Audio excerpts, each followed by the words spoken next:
The late afternoon sun poured golden light over the skyline of Atlanta, bathing the glass towers in warm, burnished hues.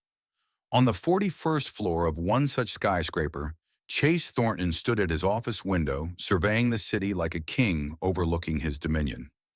Everything he saw, he'd conquered: property deals, luxury towers, high-end developments. He hadn't just built a real estate empire, he'd reshaped the skyline to reflect his ambition. His reflection in the glass smirked back at him. Impeccably tailored in a navy Brioni suit, cufflinks gleaming a Rolex worth more than some people's mortgages, hugged his wrist. But today, none of that brought him the satisfaction it usually did. Because today wasn't about business. Today was about revenge. 3 years had passed since his divorce from Imani Brooks. 3 years since she'd stood in their marble-floored foyer, barefoot, tearful, holding their twin boys by the hand, and begged him not to walk out, not to leave their sons, not to dismantle the life they had built together. And he had walked out anyway. He hadn't even looked back. Not because it was too painful, but because he was certain she'd come crawling back. Yet here they were 3 years later, and she hadn't come at all. No phone calls, no emails, no desperate late-night visits. Just silence. That silence had turned into something that kept him up at night. Something that gnawed at him between deal closings and luxury galas. It wasn't guilt. Chase didn't believe in that. It was insult. She hadn't begged, hadn't suffered, and worst of all, she hadn't failed. Word had gotten around. She had opened her own architectural firm, designed affordable housing projects, even won some awards. And those boys, Malik and Micah, were apparently thriving. All without him. The thought made his jaw tighten. A soft knock on the door pulled him back. Madison, his executive assistant, stepped in, tablet in hand. "The final guest list for the Thornton Foundation Gala," she said. "Do you want to review it?" Chase turned, eyes gleaming. "Actually, I have one more name to add." He took the tablet and stylus from her and wrote the name himself in deliberate looping letters. Imani Brooks. The name stood stark against the list of socialites and CEOs. It didn't belong here. That was the point. "Have it delivered by hand," he said, handing the tablet back. "And make it special, embossed. A personal note. Something heartfelt." Madison hesitated. "Sir, are you sure that's a good idea?" He raised an eyebrow. "I didn't ask for a moral debate, Madison. Just get it done." She nodded and backed out of the room, but not before he caught the flicker of discomfort in her eyes. Chase turned back to the window. This time the smirk curled into a full-blown smile. He imagined her arrival. Imani would walk into the gala in some thrifted cocktail dress, probably clutching a purse she'd owned for years. She'd keep her smile fixed while people whispered. He'd seat her near the stage, shine the spotlight on her, commend her bravery as a single mother, paint her story as a tale of humble perseverance, ignoring the part where he'd left her and the kids without a cent more than the court required. The guests would applaud.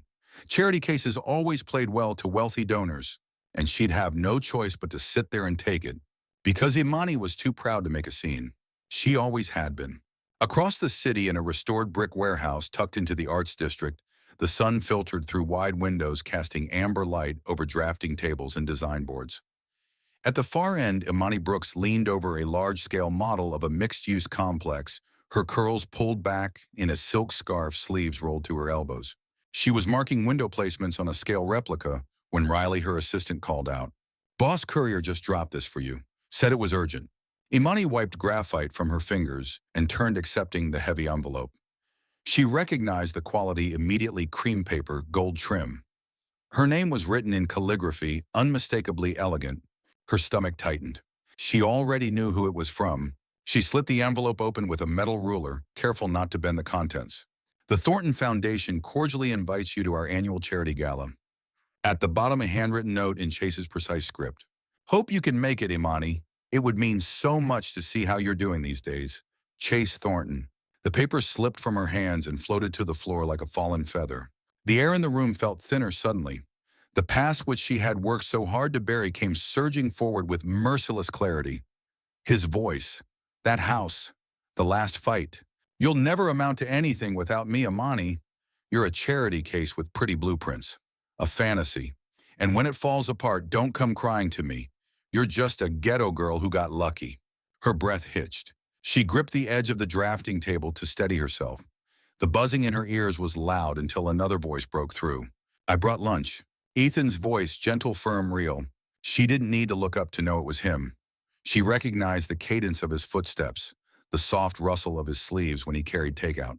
He was by her side in a heartbeat, the smell of lemongrass and jasmine rice trailing behind him. He paused when he saw her face. "What is it?" he asked, setting the bag down. "Monty, talk to me." She gestured wordlessly at the floor. Ethan knelt and picked up the invitation. Read it in silence. When he looked up, his blue eyes were sharp with understanding and something far more dangerous. "Is this what I think it is?" "It's a charity gala," she said flatly. "He's hosting." Ethan's jaw tightened. He glanced at her, then back at the invitation, as if trying to decide whether to tear it in half. "He's planning something." Imani nodded, folding her arms tightly across her chest. "That's what he does. He plans. He calculates. He makes it look like kindness and generosity when really he's just trying to rewrite the story." Ethan stepped closer, his voice low but steady. "Then let's remind him who the author really is." She blinked. "You think I should go?" "I think you should decide," he replied. "But I also think he's counting on you to flinch." Imani picked up the invitation again. This time her hands didn't shake. Maybe he wanted to humiliate her. But maybe, just maybe, it was time to let the city see the real story.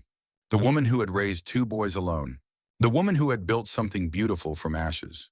And the man who stood beside her not because she needed saving, but because he saw her light and wanted to protect it. She looked up at Ethan, her expression clearing. "I'm not going for him," she said. "And I'm not going to prove anything." He smiled. "Then why?" She lifted her chin. "Because I'm not afraid anymore." The rain had started just after sunset. By 9:30 p.m., it was slanting against the windows of Brooks' design studio in thick, wind-driven sheets, turning the glass panes into blurred smears of city light in motion. The warehouse, typically filled with quiet chatter printer hums, and the shuffle of sketches, now stood mostly silent. Everyone had gone home hours ago, except Imani. She sat cross-legged on a stool at the main drafting table, surrounded by rolls of blueprints, half-drunk coffee, and stress-induced silence. Her desk lamp cast a narrow pool of light over the papers. Beyond that, the room disappeared into shadows. She rubbed her eyes and tried to focus, but her vision blurred and her head throbbed. The Morrison Civic Center proposal was due tomorrow, and it wasn't ready. It had to be. She needed this contract badly. She glanced at her phone. 9:47 p.m. Micah and Malik would be in bed by now, hopefully asleep after the spaghetti dinner she had thrown together in 10 rushed minutes. She'd left instructions with the sitter, but guilt still gnawed at her. Missing bedtime was the worst kind of ache. One more reminder that she wasn't just juggling too much, she was dropping things. And right now it felt like the most important thing slipping from her grasp was herself. She leaned forward and tried again, reworking the roofline to accommodate the solar array without sacrificing the aesthetic flow of the facade.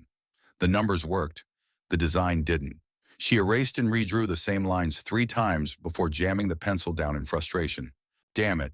She sat back, breath shaky. The words came uninvited and acidic. "You'll be back within a year. You can't make it without me. You're not a builder, you're a dreamer." Chase's voice, cold, clinical, echoed in her head. Imani stood up too fast, her chair scraping backward.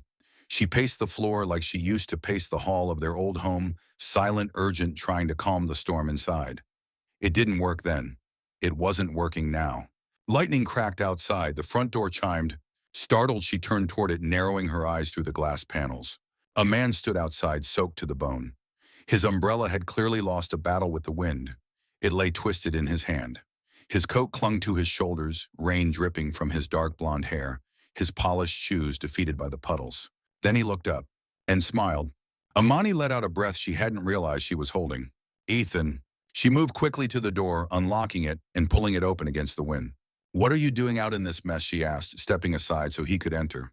He shook his coat and stepped inside, bringing with him a rush of cold air and the earthy scent of wet pavement. "I saw the lights," he said, running a hand through his hair. "Figured if you were still working, you hadn't eaten." He held up a takeout bag triumphantly. "You are a literal gift," she murmured, taking the bag from his hands, and completely drenched. "I come bearing noodles and moral support, both dry eventually." She smiled despite herself and motioned him toward the kitchenette at the back. As she warmed the food, he wandered the space, trailing his fingers over scale models and pinned-up floor plans. When she finally handed him a steaming bowl, he sat on the edge of her desk. "I thought you were going to be home with the twins tonight." "I was. I just couldn't focus at home. The proposal's not where it needs to be." He nodded thoughtfully, chewing. Still that Civic Center contract? Yeah, it's a big one. If we land it, I can hire 2 more junior architects. If we don't, she trailed off.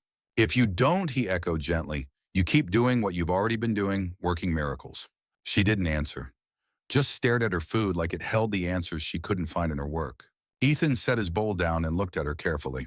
Talk to me. What's really going on? She hesitated, then walked over to the table where the Morrison Center plans lay splayed out in frustration. She smoothed the corner of the vellum and spoke quietly. I think I'm burned out. But worse than that, I think I'm scared. Ofuanorum. She turned to him, her voice barely above a whisper. What if this all falls apart? What if Chase was right? There it was. The sentence that haunted her, the one she never dared speak out loud. Ethan moved closer but didn't touch her. You want to know what I see? She swallowed and nodded. I see a woman who rebuilt her life from rubble. I see someone who started a business from scratch while raising 2 kids. Someone who's created buildings that breathe, buildings that heal. You took broken things and turned them into beauty. He gestured to the blueprints.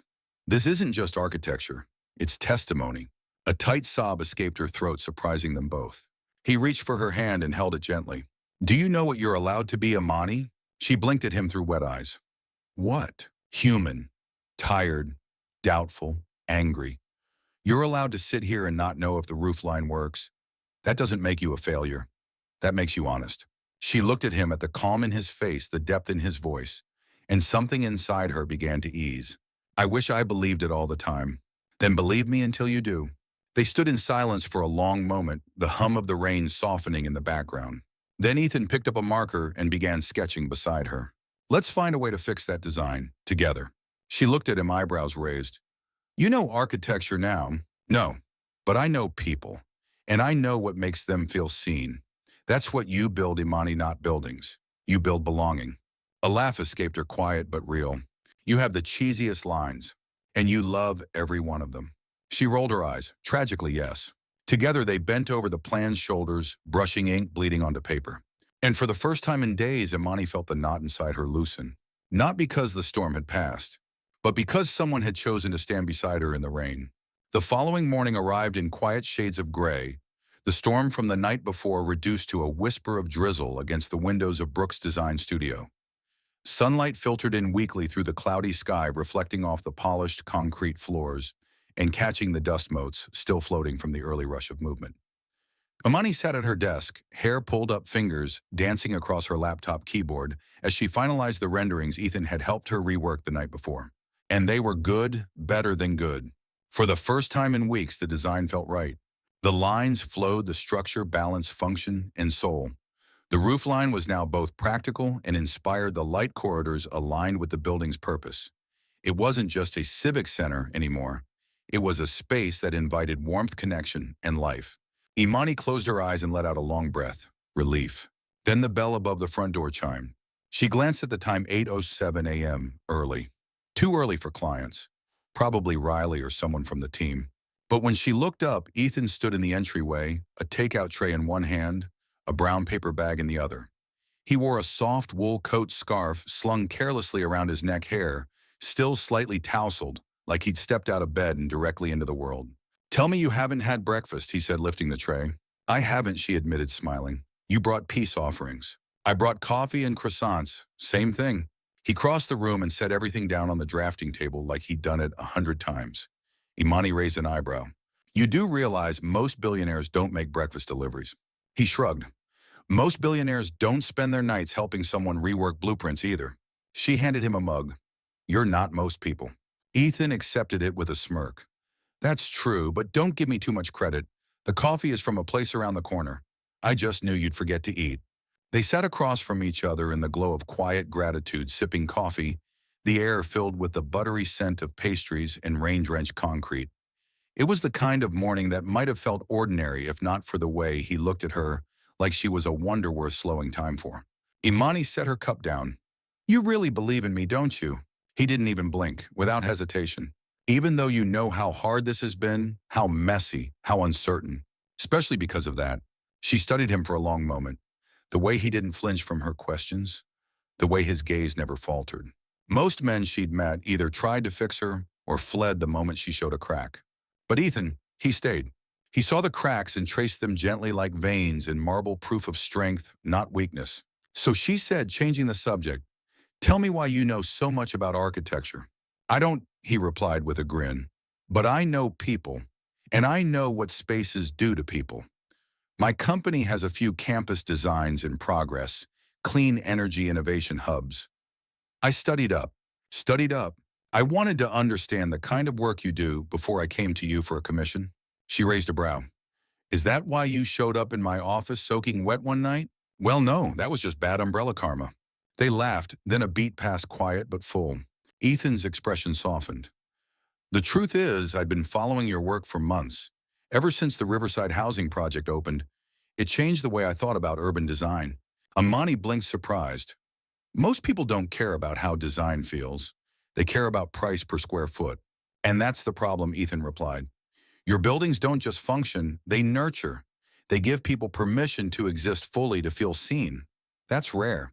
She felt her throat tighten. Praise for her work always touched her. But this felt like something deeper, a kind of being understood. He leaned forward slightly. "Would you consider working with me on something?" Imani blinked. "Like a project?" "My company's expanding into sustainable innovation campuses," he explained.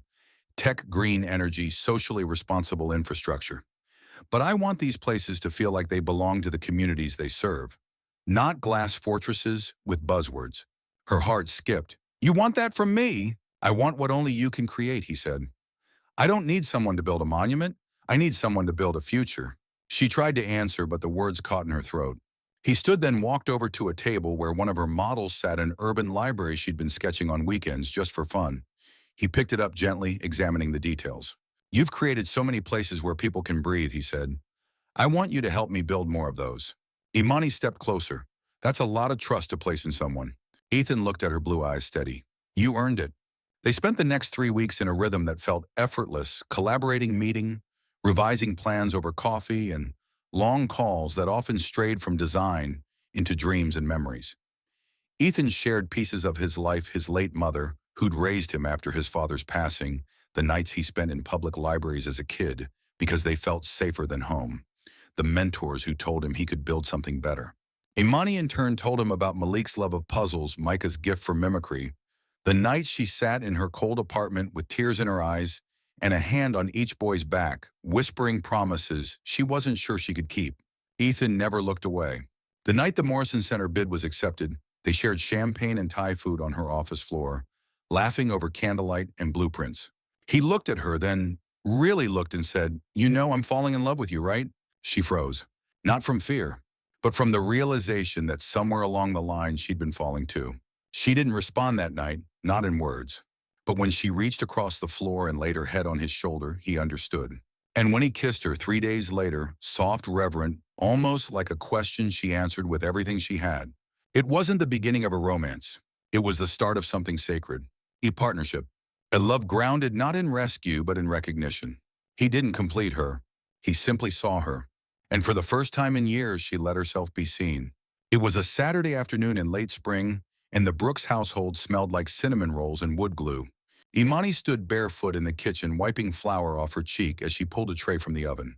She set it on the stove with a triumphant grin and turned to find Malik crouched behind the island counter, carefully painting a cardboard rocket ship, his tongue peeking from the corner of his mouth in focused concentration. In the living room, Micah sat cross-legged on the floor beside Ethan, who was helping him assemble a model of the Eiffel Tower. Pieces of plastic and paper were scattered across the rug, and Ethan was muttering about missing connectors, while Micah giggled behind his hand. The scene looked chaotic to anyone else, but to Imani it was home. She leaned against the doorframe for a moment, watching them. Ethan wore an old hoodie, sleeves pushed up to his elbows, glue dotting his fingertips. His hair was mussed, his voice calm as he offered Micah encouragement. "Nope, not upside down, try turning it this way." "Yeah, like that. Good." Micah beamed at the praise. Malik shouted from the kitchen, "Don't let him finish without me. I'm almost done with the booster thruster." "You mean booster rocket," Imani corrected gently. "Same thing." She laughed and returned to her cinnamon rolls.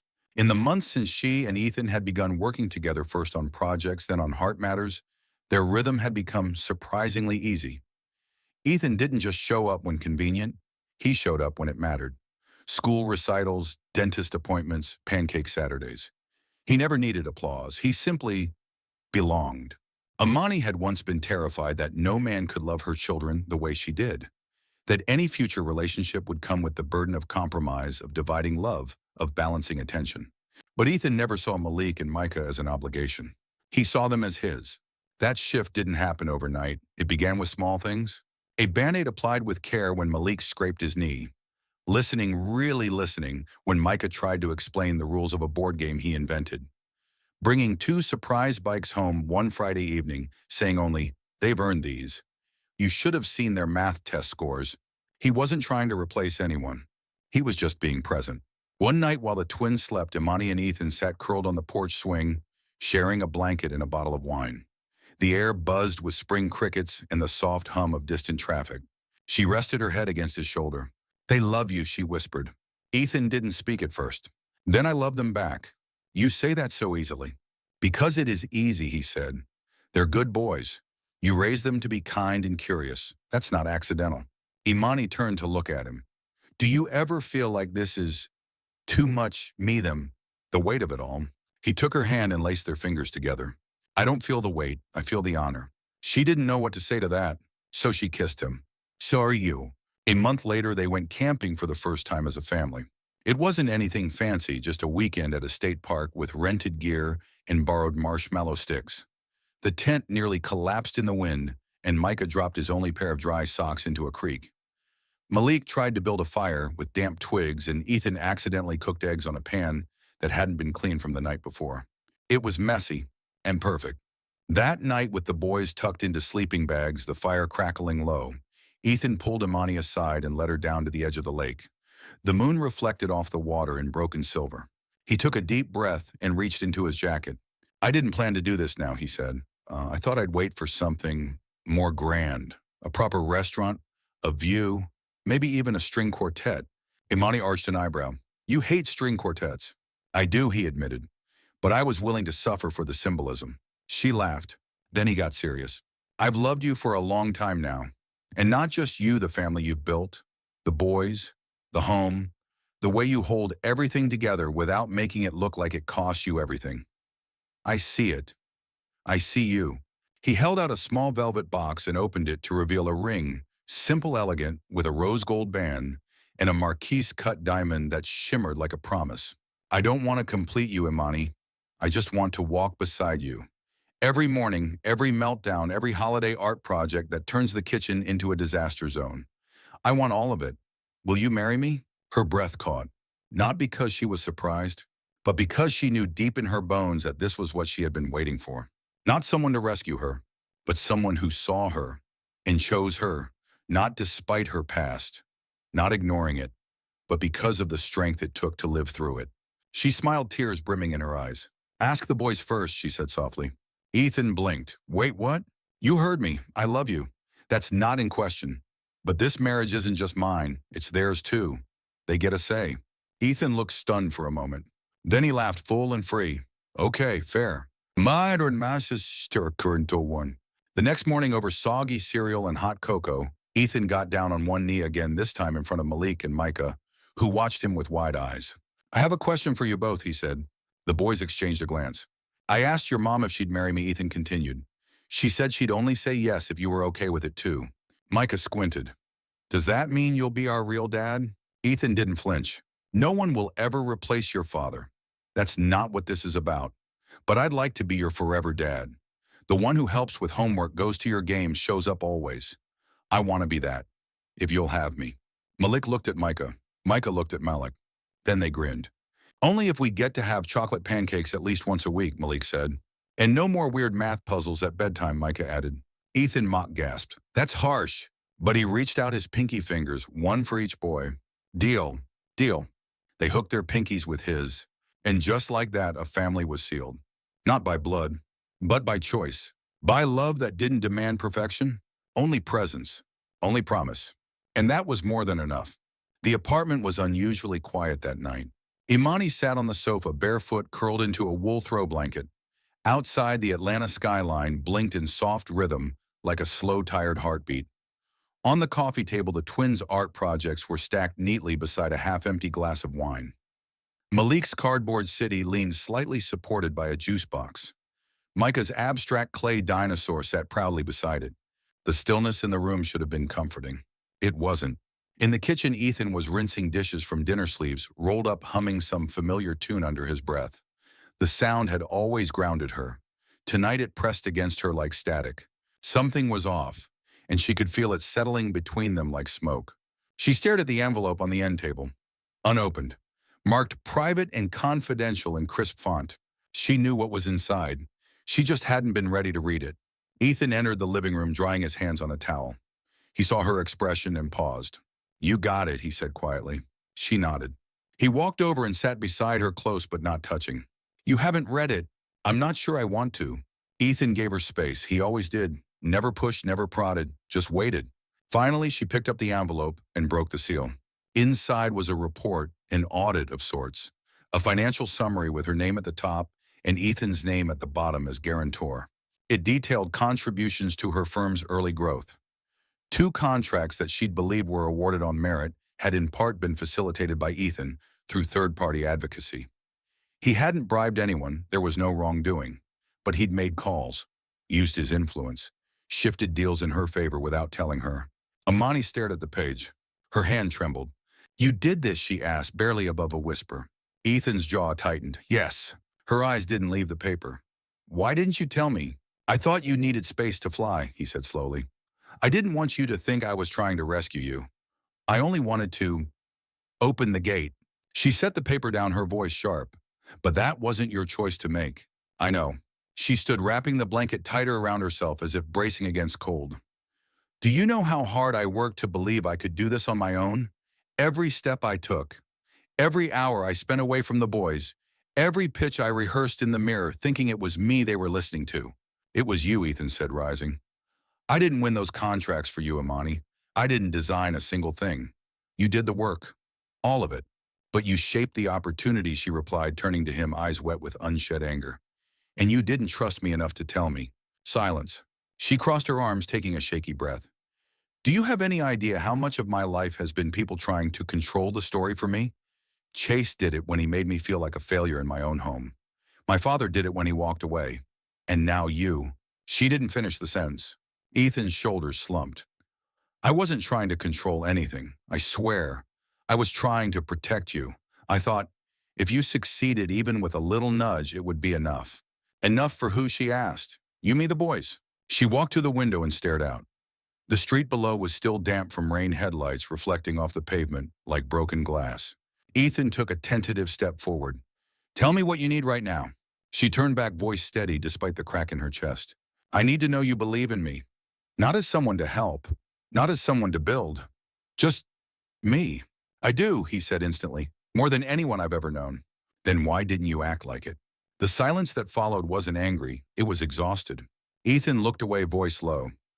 "Because I've lost people before, and I thought if I didn't do something, you'd slip away too."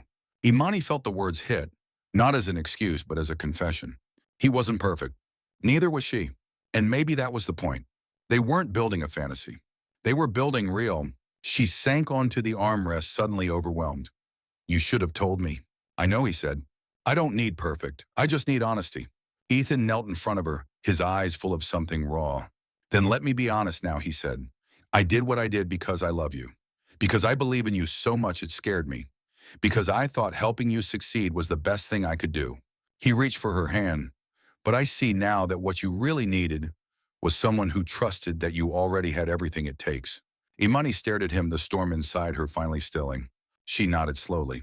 "I need some time," she said quietly. "I'll wait," he replied. She looked at him for a long moment, then stood and walked toward the bedroom. As she reached the hallway, she paused. "But thank you for finally saying it." The days that followed were cautious. Ethan stayed at his own place, gave her space, didn't press. He still called, still picked up the twins from school, still dropped off her favorite tea with a note that simply read, "Still here." Imani meanwhile worked, designed, took long walks, sat in silence and asked herself the hard questions. Was Ethan's help a betrayal or a misguided act of love? She read the contracts again, pored over her firm's trajectory. What she found wasn't deceit. It was boost. She'd done the work, all of it. The partnerships Ethan had helped shape had only amplified what she had already built. And beneath the misstep was a man who saw her power and had simply been too afraid to lose her light. A week later, she showed up at his apartment. Ethan opened the door in a t-shirt and socks, eyebrows raised. "I didn't call," she said. "I noticed." She stepped inside. The air smelled like sage and clean linen. "I thought about everything," she continued. "And I'm still angry. But I also know this: you believed in me before I did. And maybe you messed up by trying to control the how, but the why that came from love." "It did," Ethan said softly. She exhaled. "Then maybe we can keep building. Just with clearer blueprints this time." His eyes searched hers. "No more edits behind your back. No more gatekeeping. We build this together." Imani stepped into his arms. "And this time," she said, "we design from trust." He kissed her forehead, holding her, like he finally understood this wasn't about grand gestures. It was about foundation, about truth, and the courage to let go of fear. Outside, the night was quiet. Inside, they began again. No secrets, no shortcuts. Just two people choosing to draw their next chapter, line by line, brick by brick, with nothing but honesty and love between them. The night of the Thornton Foundation Gala arrived with all the glittering pomp Atlanta's elite could muster. Luxury vehicles lined the circular drive of the Regent Grand Ballroom, each one depositing another silk-wrapped socialite, sharp-suited tycoon, or perfectly curated couple into a sea of cameras and velvet ropes. A quartet played Mozart under the entrance arch, while photographers jockeyed for angles that would land them on society blogs and lifestyle columns by morning. It was in every sense a display of curated success, a night for power, for wealth, and for image. And Chase Thornton stood at the center of it all. He was surrounded by men in tuxedos and women in gowns sipping champagne and congratulating themselves on philanthropic contributions that doubled as tax write-offs. Chase moved through the crowd with practiced ease, his smile confident, his handshake firm. He wore a midnight blue tuxedo with a black satin lapel and a pocket square folded into a perfect triangle. He exuded charm, control, and most importantly, dominance. But he wasn't celebrating. He was waiting. Every few minutes, his gaze drifted toward the grand entrance, where the valets opened door after door, letting in waves of guests and gusts of perfume and chatter. Still, she hadn't come. "Everything all right, sir?" asked Madison, his assistant, appearing at his side with a clipboard tucked under her arm. "Fine," Chase replied, not taking his eyes off the entrance. "Has Imani Brooks arrived?" Madison checked the guest list. "Not yet, but she did RSVP +3. Chase's brow twitched. 3. Yes, she indicated she'd be bringing 2 children and a guest. He processed that slowly, his mind already spinning with implications. He'd expected her to show up alone. Maybe with her head held high, maybe with guarded pride, but alone nonetheless. That was how he'd crafted the scenario in his head, the silent tension, the strained smiles, the subtle humiliation cloaked in polished civility. But +3, something told him she hadn't come to play his game. At that moment, a quiet hush rippled through the entryway crowd. Heads turned. Whispers followed. And then there she was. Imani stepped through the ballroom's arched doors in a gown the color of deep garnet, simple, elegant, flowing like liquid silk around her frame. Her hair was swept up in a soft chignon, a few delicate curls framing her face. A subtle shimmer dusted her shoulders, catching the warm lighting like stardust. She wasn't overdressed. She wasn't trying to impress. She was simply breathtaking. And beside her stood Ethan in a classic black tuxedo, hand resting gently at her back. His expression was calm, unreadable, protective, without being possessive. On either side of them, Malik and Micah walked with surprising poise. The boys were dressed in matching charcoal suits, red pocket squares folded to match their mother's gown. They held her hands confidently, their little faces glowing with pride. They weren't props. They were purpose. And in that moment, as they crossed the polished marble floor together, it was clear this wasn't a woman clinging to dignity. This was a woman walking in truth. A family complete, united, undeniable. Chase froze. The sound of clinking glasses, ambient strings, and conversation seemed to fade as she approached. He felt his throat tighten. The image in front of him was not part of the script he had written. This wasn't supposed to be her moment. It was supposed to be his. Imani saw him before he saw her, but she didn't flinch, didn't speed up, didn't slow down. She simply walked steady and self-possessed until they stood directly in front of him. Chase, she greeted coolly. Imani, he said, lips curving into a practiced smile. You look radiant. Thank you, she replied. This is Malik, and this is Micah. They wanted to see what a gala looks like. The boys both offered polite nods, though their eyes remained wary. And this is Ethan. She didn't elaborate. She didn't need to. Ethan extended his hand. Chase hesitated for a split second too long before accepting it. The handshake was brief, cordial on the surface, charged beneath. Well, Chase said, clearing his throat. I'm glad you could make it. I wasn't sure if you'd... Of course I would, Imani cut in gently. You said it would mean a lot to see how I was doing. A flicker of tension passed behind Chase's eyes. She smiled. As you can see, I'm doing quite well. She didn't gloat, didn't flash the diamond on her finger or draw attention to Ethan's presence. She didn't have to. Her piece was louder than any insult he could have planned. Chase turned his attention to the boys. You've got some impressive young men here. They are, Ethan said, his voice even. They take after their mother. Chase's jaw flexed, but he kept his smile in place. Well, enjoy the evening, he said, stepping aside. There's a table reserved for you near the stage. Thank you, Imani replied. She walked past him without another word. So. The rest of the evening unfolded like a dream. Imani and Ethan made their rounds with grace. They spoke with donors, architects, civic leaders. Malik and Micah were seated beside her during dinner, impeccably behaved, passing roles and whispering jokes between themselves. It was clear to everyone watching she wasn't a guest. She was a presence. Later, when Chase took the stage to deliver his keynote speech, he glanced toward her table. She met his eyes unbothered, unshaken. Her family surrounded her in quiet solidarity. He began his address. This foundation was built on the belief that opportunity is not a privilege, it's a responsibility. Tonight, we honor individuals who have taken that responsibility and created something lasting. He paused, gaze flicking toward her again. And sometimes we find inspiration in those who rise without help, without fanfare, and without bitterness. His tone lingered on that last word just long enough to leave its sting hanging in the air. Imani didn't react. She didn't need to, because the applause that followed wasn't for him. It was for her. As the speech ended, Ethan leaned toward her and whispered, he really thought he could define your story. She gave a soft smile, eyes still on the stage. But I wrote my own chapters. And with that, she stood. Not to make a scene, not to steal a spotlight, but to leave on her own terms, with her head high, her children beside her, and a man who loved her not for who she had been or what she had endured, but for who she had chosen to become. The gala had tried to write her as a footnote, but she had arrived as the headline. And no one, not even Chase Thornton, could edit that. The Monday after the gala, Chase Thornton walked into his office at Thornton Capital with the air of a man still clinging to control.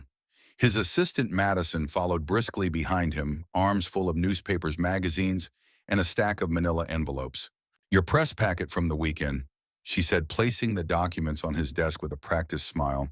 The speech was well received by some outlets. Not all. Chase dropped his briefcase onto the leather armchair and removed his cufflinks in silence. Define not all, he said coolly. Madison hesitated. The Tribune ran an op-ed. So did Next City. And there's a trending clip on social media. Chase's jaw tensed. Play it. Madison walked over to the glass console and tapped on the large screen. A video opened an amateur recording from the back of the gala ballroom.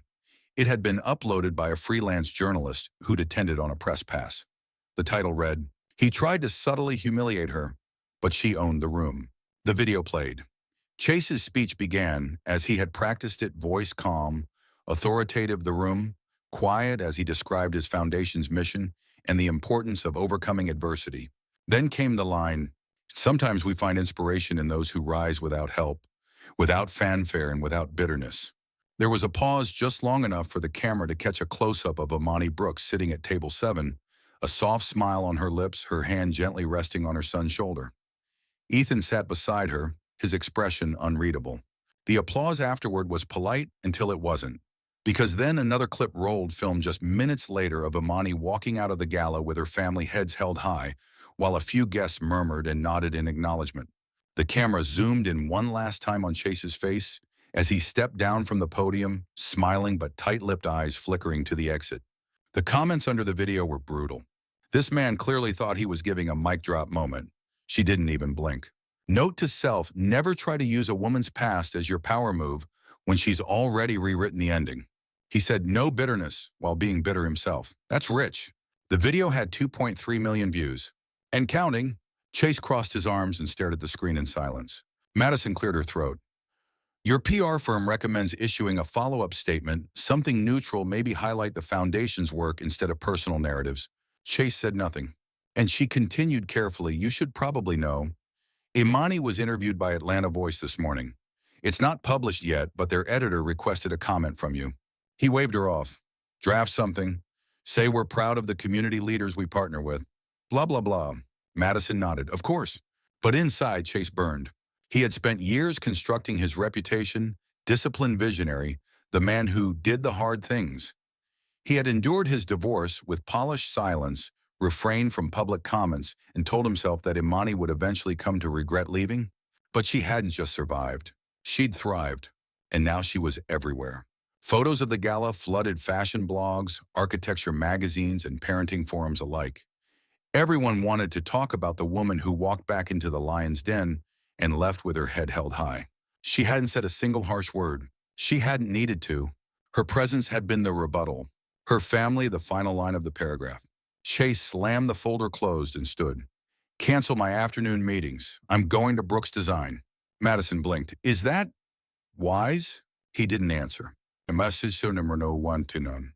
The bell over the door jingled as Chase entered the studio. It smelled like fresh coffee and cedar wood, the space open and sunlit, filled with models of in-progress projects.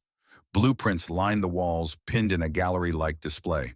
Imani was in a meeting room at the back reviewing mock-ups with two junior architects. She looked up and met his gaze through the glass. Their eyes locked. She said a few words to her team, stood, and walked out. He met her halfway. Imani, he said evenly. Chase. He glanced around. You've built something impressive. I have, she replied without missing a beat. I thought we should talk. Talk, she echoed. Or clean up the mess from your performance. He held up his hands. I wasn't trying to humiliate you. Of course you were, she said, folding her arms. You wanted to remind the room of who I used to be.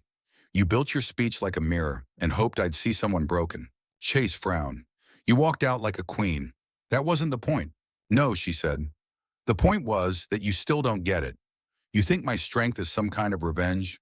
That showing up with someone new with children who smile easily and projects I'm proud of is about you. It's not. He was silent. I'm not here to win, she continued. I'm not playing chess with you. I'm living. And every time you try to make me a chapter in your story, you forget I'm writing a book of my own. Chase looked down for a moment. When he spoke again, his voice had softened, but it was tinged with something raw. I was angry when you left. Angry that you didn't ask for more. Angry that you didn't fight harder. Imani raised an eyebrow. You think I didn't fight? I meant for us. She stepped back slightly. I fought for me. For my kids, for air. You just weren't listening. He nodded slowly. Maybe I wasn't. A long silence passed. Finally, Chase said, you don't owe me anything. But I do hope someday we can be civil. We're already civil, Imani replied. But we're not equals. Not because of money or press. Because I stopped needing your approval a long time ago. She turned to walk away, then paused. Oh, she added. The Tribune reached out for a follow-up feature. They asked if I'd recommend any stories about men trying to use philanthropy to rewrite their legacies. Chase stiffened. I told them no, she finished. Because I'm not interested in writing about ghosts. Then she smiled and walked back into her meeting, leaving Chase Thornton standing in a room filled with everything he had once tried to stifle and everything that had blossomed in his absence.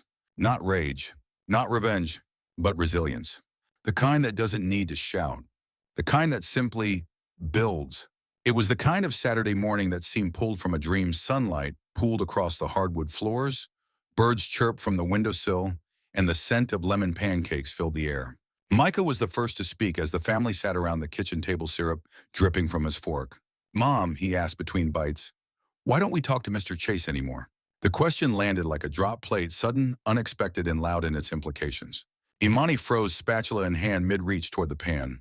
Across the table, Malik looked up from his notebook, brows pinched in curiosity. Ethan, seated beside them, lowered his coffee cup slowly. He didn't speak, but his presence was steady as always, waiting for Imani to lead. She set the spatula down. Well, she began carefully. That's a really good question. Micah blinked. Is it because he was mean to you? Imani sat, her expression composed but soft.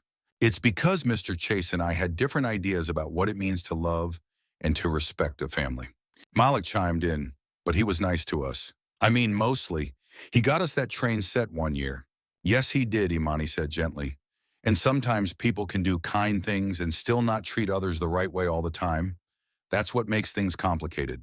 Ethan offered a small nod, supporting her without taking over. Micah pushed his plate back. He said you gave up on him. The room fell silent again. Imani felt the tension ripple through her body, not from fear but from the desire to speak the truth without harming innocence. She met her son's eyes. Micah, she said, sometimes grown-ups say things that come from pain, not truth. When I left that marriage, I didn't give up.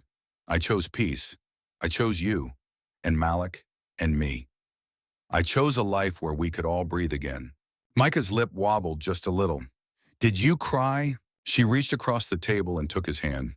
Every night for a while, but not because I regretted leaving, because I was afraid and sad and unsure what would happen next. Then how did you know it was the right choice? That question belonged to Malik. His eyes were steady and his voice was low. Imani turned to him. I didn't know at first. I just knew it wasn't right. And every step forward, every bedtime story, every school pickup, every silly pancake Saturday, it proved that love doesn't need to be loud or controlling or wrapped in apology. She glanced at Ethan.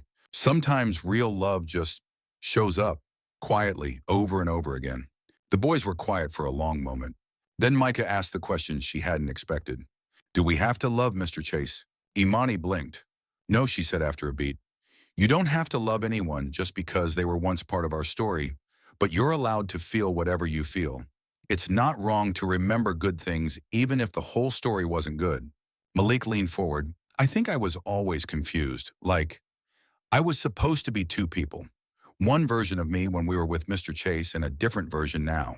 Imani's chest tightened. She reached out, touched her son's cheek. You never had to split yourself. Not for me, not for anyone. He looked down. It felt like I had to be smaller, like I couldn't laugh too loud or talk too much. Ethan finally spoke. You don't have to be small here, Malik, or quiet. You get to take up space.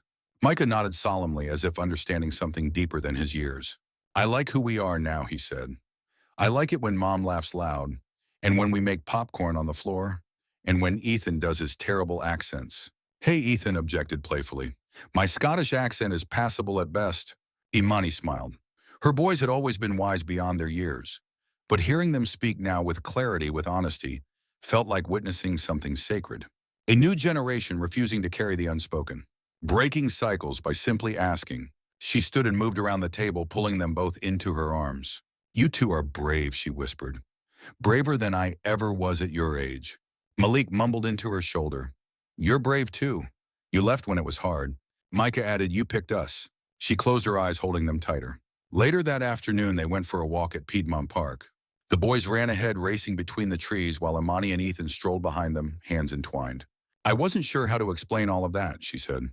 You did perfectly, Ethan replied. You told them the truth without bitterness. That's more than most parents ever manage.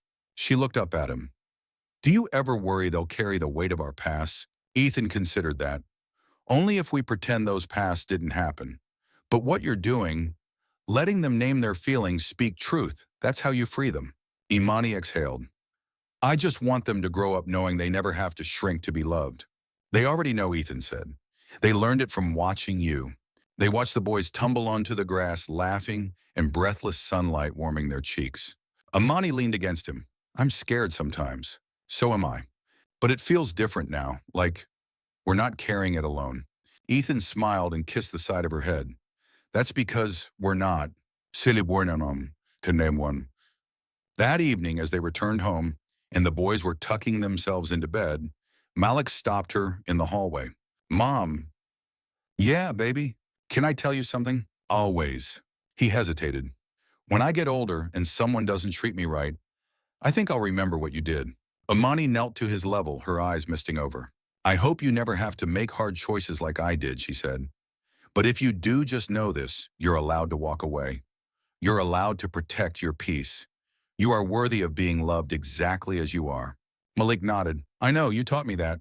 She held him close, burying her face in his shoulder, grateful for the quiet power of sons who spoke truth, who reminded her that healing was never just for one person. It was generational. And they were already writing the next chapter, one honest word at a time. Thornton Tower stood like a monument to ego in the heart of Midtown glass and steel bold and gleaming. For years, it had been the symbol of Chase Thornton's ascent, a reflection of his wealth, precision, and ironclad control. But even steel can bend under enough pressure. It started with a whisper. A memo leaked to a rival firm exposing discrepancies in several Thornton capital development projects, cost overruns, kickbacks hidden as consulting fees, zoning violations quietly approved by manipulated city boards. Nothing conclusive, yet, but the whispers grew teeth. By Wednesday, the Atlanta Ledger ran a front-page expose titled Cracks in the Foundation, Thornton Capital Under Fire. Inside interviews with former employees, contracts reviewed by investigators, anonymous sources alleging years of backroom deals. By Thursday morning, the SEC had opened an inquiry. Chase sat in his private office staring out at the city he once controlled like a chessboard. Below, the sidewalks buzzed with life people, walking dogs, riding scooters, unaware or perhaps unconcerned that a king was teetering at the edge of his empire. Madison entered, tension brimming beneath her composed expression. The board has called an emergency meeting. 1 hour. He didn't turn. Anyone defect yet. 3 members. Possibly more by this afternoon.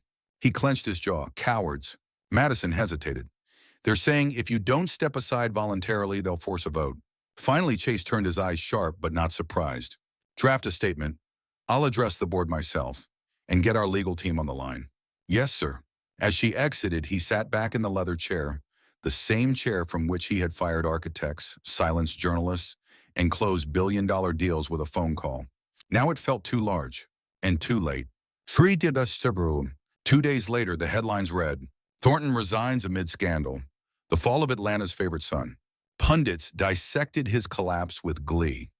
Business blogs released timelines of his rise and fall. Old college rivals came out of the woodwork to share smug anecdotes. Even former allies turned their backs, distancing themselves with statements full of sterile regret. The worst part wasn't the humiliation.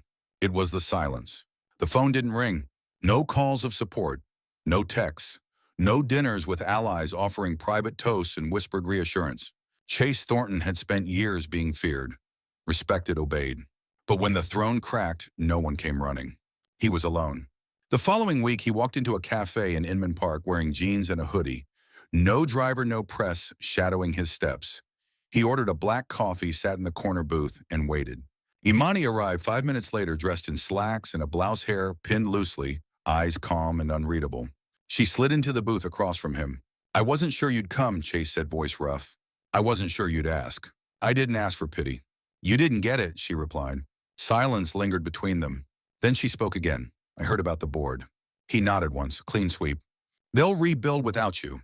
They're already erasing me, scrubbing press kits, updating bios, rewriting history. I'm a scandal now, a warning story. Imani stirred a packet of sugar into her tea. You built your life around control, but you never built anything that could survive without you. His lips twitched at the truth. You always did know how to say it plain, he murmured. Imani met his gaze. So why did you call me? He hesitated. Then because when everything else fell away, you were the only one I regretted losing for real. She said nothing. I was trying to prove something back then, that I could win no matter what it cost. I thought love was a contract one where I gave provision and you gave obedience. That was the trade, right? No, she said softly. That was your delusion. He nodded, a bitter smile tugging at the corner of his mouth. I watched that video of you walking into the gala. Imani, do you know what that did to me? She didn't flinch. It wasn't meant to do anything to you. But it did, he said, voice rising. You looked free, like you never once thought of me that whole night, like you had erased me. Imani leaned forward. I didn't erase you, she said quietly. You erased yourself when you chose pride over love, power over truth. You could have had a family.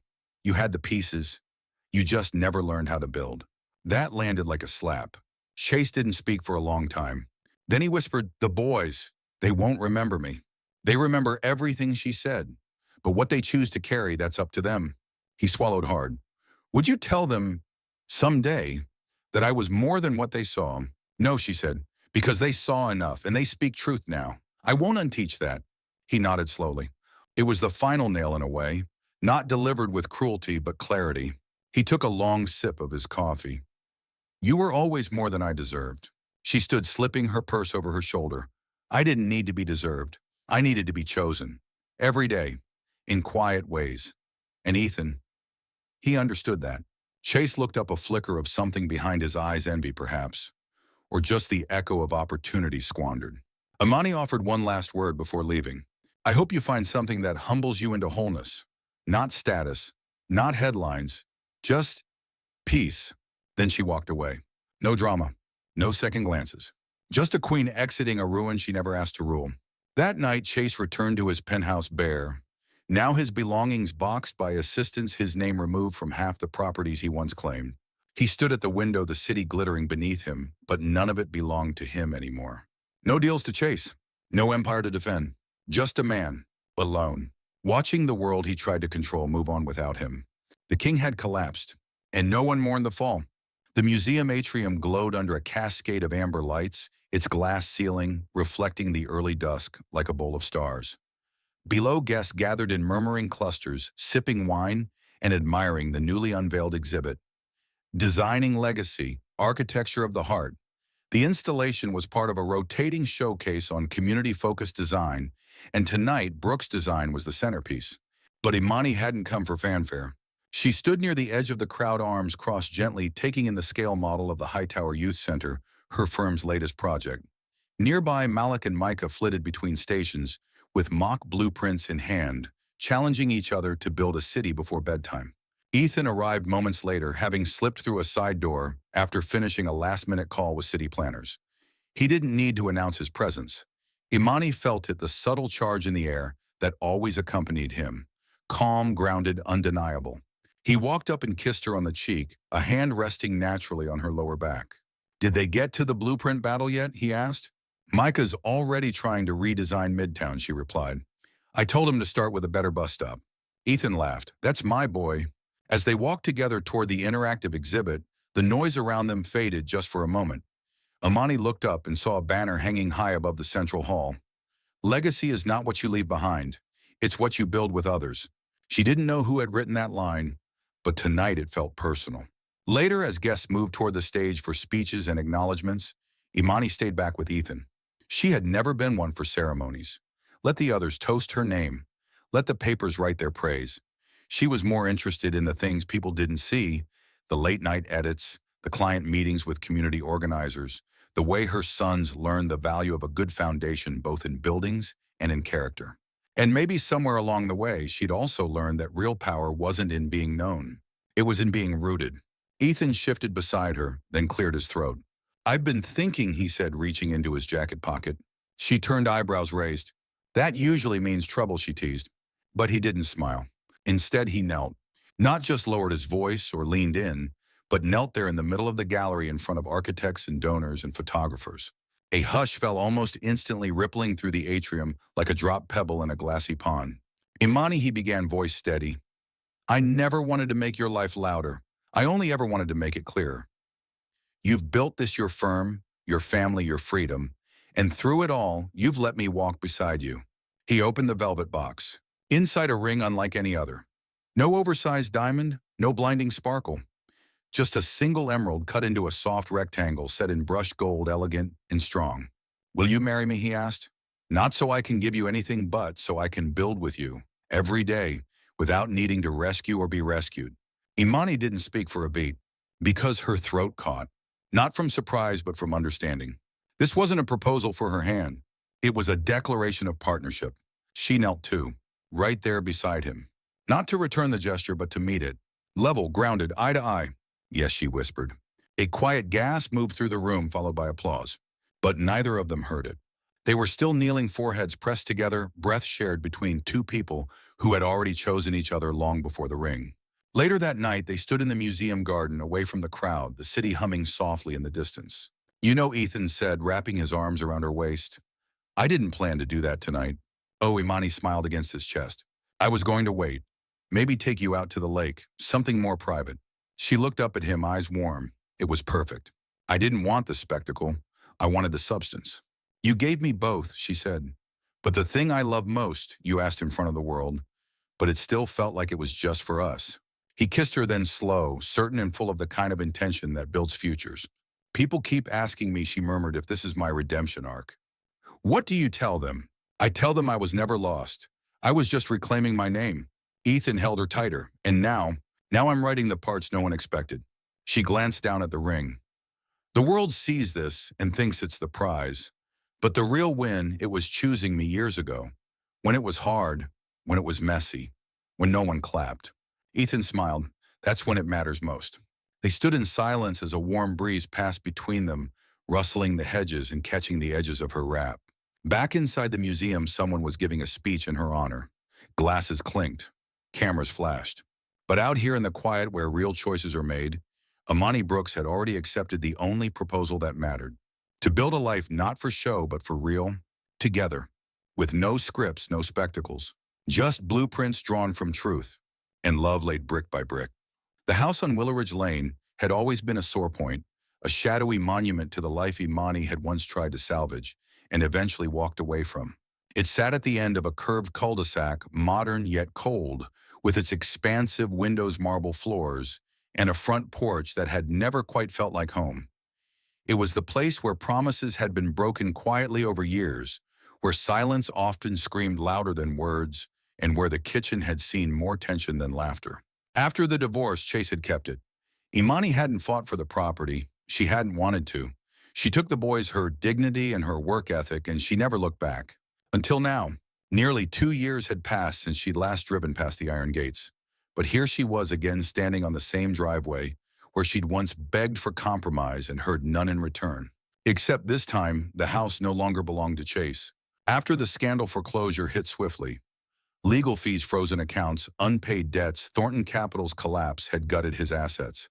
The house had gone on the market, and a quiet auction passed through city channels before landing in the lap of someone unexpected. Ethan. She hadn't even known until 2 weeks ago when he mentioned needing her signature for a surprise project. He didn't buy it for the land value or to spite anyone. He bought it because she had once told him in a half-whisper over tea that the hardest part of healing was knowing that somewhere out there the house still stood as if nothing had ever happened inside it. Sometimes I wish I could walk back in there and redeem it, she had said. Not for the past, but for me. So he gave her the key. Now she stepped inside. The air was still. Dust hung in slanted beams of sunlight. The marble foyer remained pristine, but the silence had changed. It wasn't suffocating anymore. It was waiting. Imani walked slowly, fingers brushing along the edge of the staircase where Malik had once fallen and split his lip. She entered the living room where she used to rock Micah to sleep, while Chase answered emails across the room, earbuds in, nodding without hearing. The furniture was gone, the kitchen appliances disconnected, but the echoes still lingered. She stepped into the study and sat on the floor, crossing her legs back straight. She didn't cry. Instead, she breathed. One inhale, one exhale. And then she spoke, not to the walls, not to the ghosts, but to herself. You made it out. The words echoed briefly, then faded into a silence that felt different this time. Not empty, but cleared.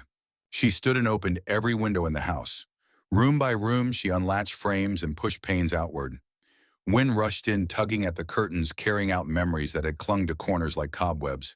She lit a candle in the entryway, citrus and cedar. She played music from her phone, Miles Davis' soft trumpet weaving into air. She didn't need the house. She wasn't here to reclaim property. She was here to bless the ground she'd once wept on.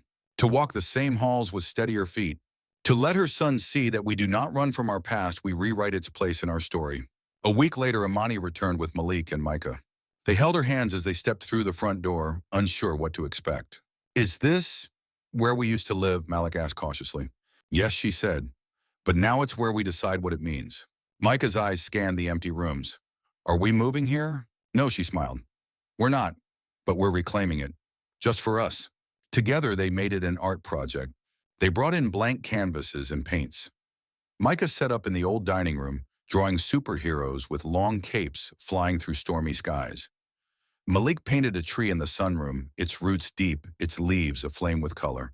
Imani sat on the back patio and sketched the outline of the house itself, but this time with light streaming from every window. Ethan arrived in the afternoon, bringing pizza and lemonade, laughing when he saw the kitchen counters splattered with watercolor. We renovating or redefining, he asked. Both, Imani replied, smiling. But no blueprints required.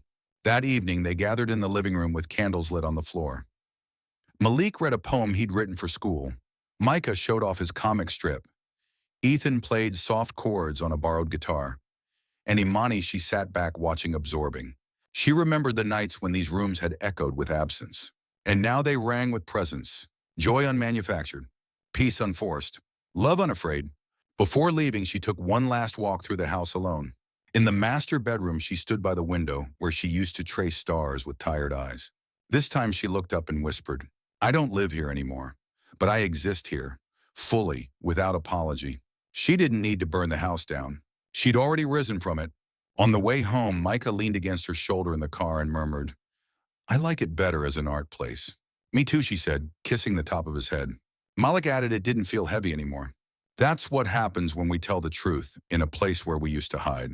Ethan glanced at her from the driver's seat, a small smile playing at his lips. "You're reclaiming more than a house," he said. "I know." "What now?"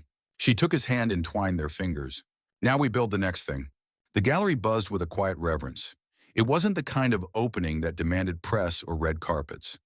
There were no paparazzi, no forced speeches, no corporate branding. Just light, clean, purposeful light spilling across the room, illuminating blueprints, photographs, models, and canvases that told a story far more powerful than any press release. It was the closing night of Foundations, a retrospective on community resilience and design, and the final exhibit belonged to Imani Brooks.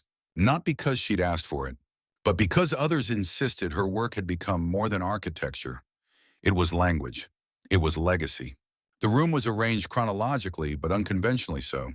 It didn't follow years, it followed moments. The first display was a small frame sketch, a modest home, with a wraparound porch surrounded by sunflowers. It was Micah's drawing from his My Dream Home project in second grade. Beneath it, etched in brass, were his own words. "Home is where people hear you the first time you speak." Next was a model of the West Side Women's Shelter, the first major project Imani had led after her departure from Chase. Next to it, a quote from Malik, then age 11. "Buildings can be tall or short or fancy, but if nobody inside feels safe, they're just boxes." Further down, photos lined the wall of community cleanup days, youth design workshops, and a blueprint of the Hightower Youth Center, signed by dozens of local teens. In the center of the display, a transparent pillar with light glowing from its core, illuminating a passage Imani had written in a forgotten notebook. "We build not for recognition, but so that others may rise without asking permission." She didn't remember writing it, but when her team discovered the line and insisted on including it, she had only nodded. Because it felt true. On the other side of the gallery, Ethan stood with Micah and Malik, guiding them through the exhibit, like it was their family tree, except made of steel and glass wood and memory.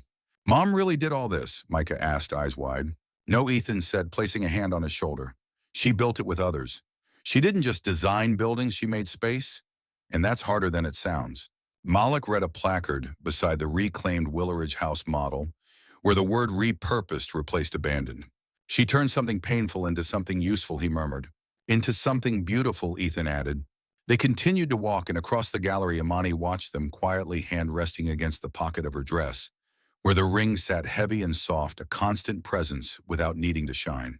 She wasn't scheduled to speak tonight, but when the room gathered near the close and someone asked, gentle but eager, if she'd like to share a few words, she nodded and stepped forward. "Thank you for being here," she began, voice calm, eyes scanning the circle of faces, young, old, familiar, new. "When I started building," she continued, "I thought it was about vision, precision, proving something. But as life unfolded, I learned something different." She paused, glancing at Malik and Micah. "I learned that design means nothing if it isn't inhabited. And legacy isn't about what you leave behind when you're gone. It's what you make possible while you're still here." She took a breath. "I've stood in rooms filled with silence so loud it bruised. I've walked away from things people said I should have clung to. And I've rebuilt brick by emotional brick, not because I had to, but because I could." Eyes turned misty, a few heads bowed. She smiled, voice softening. "The light you see around you tonight, it's not from spotlights or design tricks. It's from truth. It's from choosing to be known fully, even when that knowing costs you comfort." She looked at Ethan, whose steady gaze anchored her. "I didn't arrive here alone, and I don't plan to go forward alone either." A few people clapped. More nodded.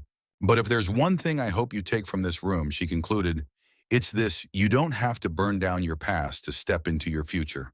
You just have to be willing to tell the truth inside of it. Then stepping back, she let the silence stretch, not as absence, but as completion. As the evening closed and guests began to file out, Malik lingered near one of the light pillars. He looked up at his mother and asked, "Does this mean the story's over?" Imani knelt to his level, brushing his curls back. "No," she said. "It means we finished a chapter. That's what legacy is, story after story told in the light." Micah joined them and added with a yawn, "Can the next chapter have more snacks and fewer speeches?" Ethan laughed as he scooped him up. "Deal." They walked out of the gallery hand in hand, the four of them, into the night air. No limousines, no news cameras, just street lights and the sound of a city breathing. Imani looked up at the moon, remembering how many nights she'd once stared at it alone. Now she walked beneath it, accompanied not just by people, but by the version of herself she had fought to become. And in her chest something settled. Not peace, something better. Permanence.